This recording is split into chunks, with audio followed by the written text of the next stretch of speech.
Hablando de esos recortes, se lleva la palma sin ninguna duda efectivamente el Servicio Cántabro de Salud, es en esa retención de crédito de gasto no financiero con un 32,5%, esos casi 20 millones de euros.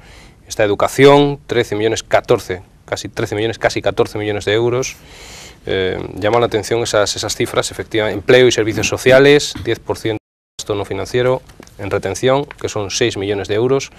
Llama la atención, ¿no? Y en cambio, don Eduardo Zúñiga, las empresas públicas, la retención, por ejemplo, de la Consejería de Industria, de la que depende directamente el grupo Sodercan, es de un 3%, pues 1.800.000 euros, nada que ver con gastos sociales, educación, sanidad. Y yo decía al principio, y discúlpeme la expresión, pero Dios mío, la sanidad, que es que estamos hablando de la sanidad en Cantabria, que es que todos sabemos ya a estas alturas, si no hemos sufrido una cola, una lista de espera, un familiar directo la ha sufrido ya, y si no, una atención deficitaria, y no por culpa precisamente de los profesionales, en urgencias, por ejemplo.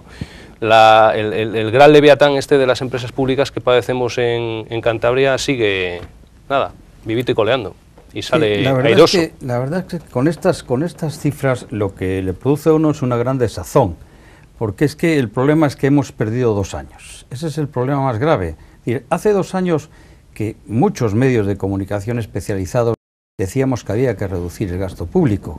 Lo decía el jefe del principal partido de la oposición en España, señor Rajoy, decía que había que reducir el gasto público y solo encontraba no solamente razonamientos, sino que encontraba risas. ¿Pero qué cosas dice usted? Vamos a tener que reducir el gasto social, en una gran demagogia, porque el gasto social se nutre fundamentalmente de un presupuesto aparte, de la Seguridad Social, presupuesto que pagan las empresas, no nos olvidemos, que están pagando entre un 34 y un 36% de un impuesto social, que yo también he pedido muchas veces en muchos escritos que hay que bajarlo, que es insoportable, es el más alto de Europa, Y entonces es que ya está bien, un impuesto social del 30 y no sé demagogia con todas estas cosas diciendo que hay que disminuir el gasto social.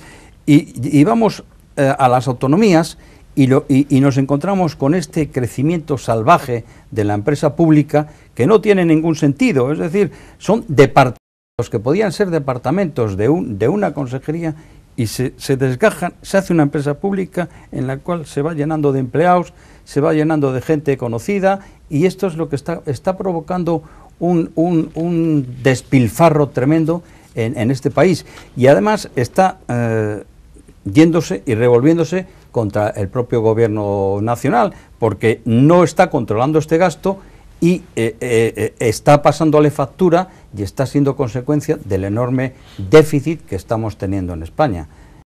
Este problema de las autonomías, como el problema nacional, es una pena, y digo que a mí me produce una desazón, porque se han perdido 2 años.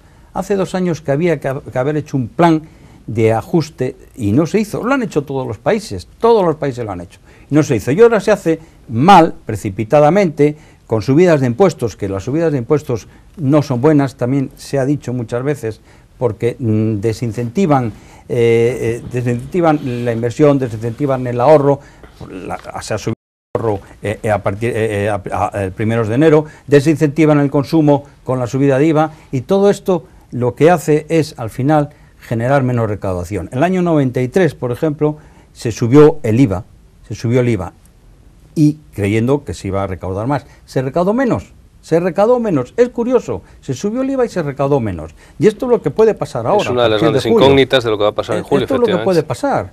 Y va a propiciar una caída del consumo y nos va a retrasar muchísimo nuestra recuperación, que en este momento, nos la han bajado a un menos 0,4, el Fondo Monetario Internacional había dicho que un menos 0,6 y ahora va a ser menos 0,4, vamos a ver lo que pasa porque se está revisando continuamente.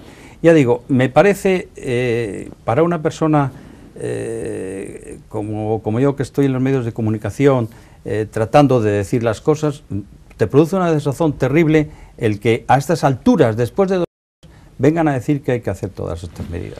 Yo le voy a dar a don Carlos Bedia donde sé que le duele, y le tengo que decir una cosa. Don Carlos, le voy a dar un dato. No, bueno, vamos a no, empresa pública en este caso no.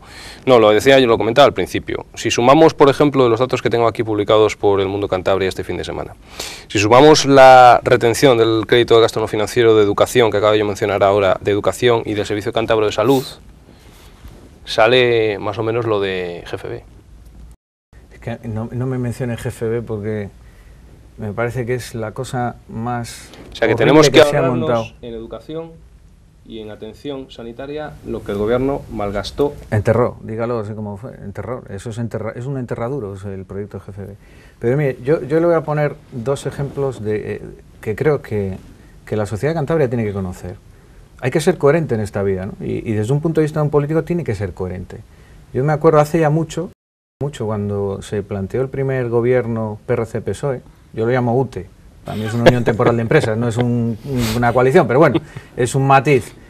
Cuando se planteó la UTE PSOE-PRC, yo fui uno de los que denunciaba que iban a volver a instaurar nuevos impuestos, y entre ellos el impuesto de sucesiones y donaciones, que fue un éxito del gobierno anterior del Partido Popular, del último gobierno regional, implantar la eliminación del impuesto de sucesiones, que era algo de justicia, que si heredas parte del patrimonio de tus padres, que han estado trabajando y han estado pagando toda su vida, no tengas que volver a pagar por ello. Y decían que eso no se iba a hacer. Bueno, eso lo han hecho en el último ley de presupuestos del año pasado, o de este año, metido de estrangis ahí, a escondidas, ¿no, don Ignacio? Bueno, ahí, en la de escondidas, que creíamos que era una errata, decían, no, se han equivocado, debe ser un hasta en vez de un i, y no se habían equivocado. Es decir, han vuelto a instaurar un impuesto sin decirlo. Bueno, pues el mismo efecto que en su día tuvo, que fue un efecto positivo, porque hubo capitales que vinieron a radicar a Cantabria, que radicaron en las comunidades autónomas y se trajeron aquí precisamente por esa eliminación del impuesto de sucesiones, porque era para ellos atractivo el considerar que podían estar exentos de ese impuesto.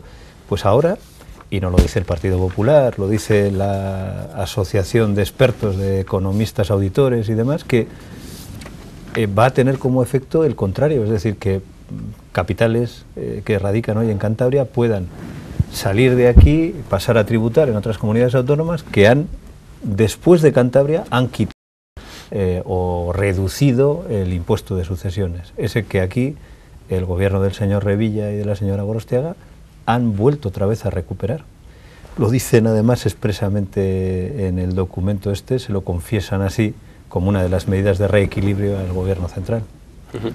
Hay un dato que ha aportado el señor Zúñiga que efectivamente hoy es noticia en los medios económicos, que España tiene como buena noticia hoy en esos medios económicos que las expectativas del Fondo Monetario Internacional prevén que el PIB pasará del -0,6 al -0,4, y esa es una buena noticia. Pero no viene sola. Esa buena noticia viene acompañada de lo siguiente. Detrás de España, de todos los países del mundo, detrás de España, Haití. Delante de España, y en este orden, Azerbaiyán, Zimbabue, Venezuela. Es decir, que si por una parte es una buena noticia la que nos da el Fondo Monetario Internacional, por otra, colocarnos solo por delante, a nivel mundial, solo por delante de Haití, y teniendo por delante de nosotros países como inmediatamente Azerbaiyán, Zimbabue, Venezuela, es francamente preocupante. Y esto es fruto de las políticas equivocadas, de las desastrosas políticas de José Luis Rodríguez Zapatero y su gobierno socialista. Fue el señor el que dijo, no sé si en una cumbre más recientemente de la Unión Europea o incluso del FMI, que España nunca iba a estar en una segunda división. No, que nunca iba a estar en una segunda división. En preferente. Ha pasado como regional preferente, qué horror. Bajas de segunda, de primera bajas a segunda B directamente.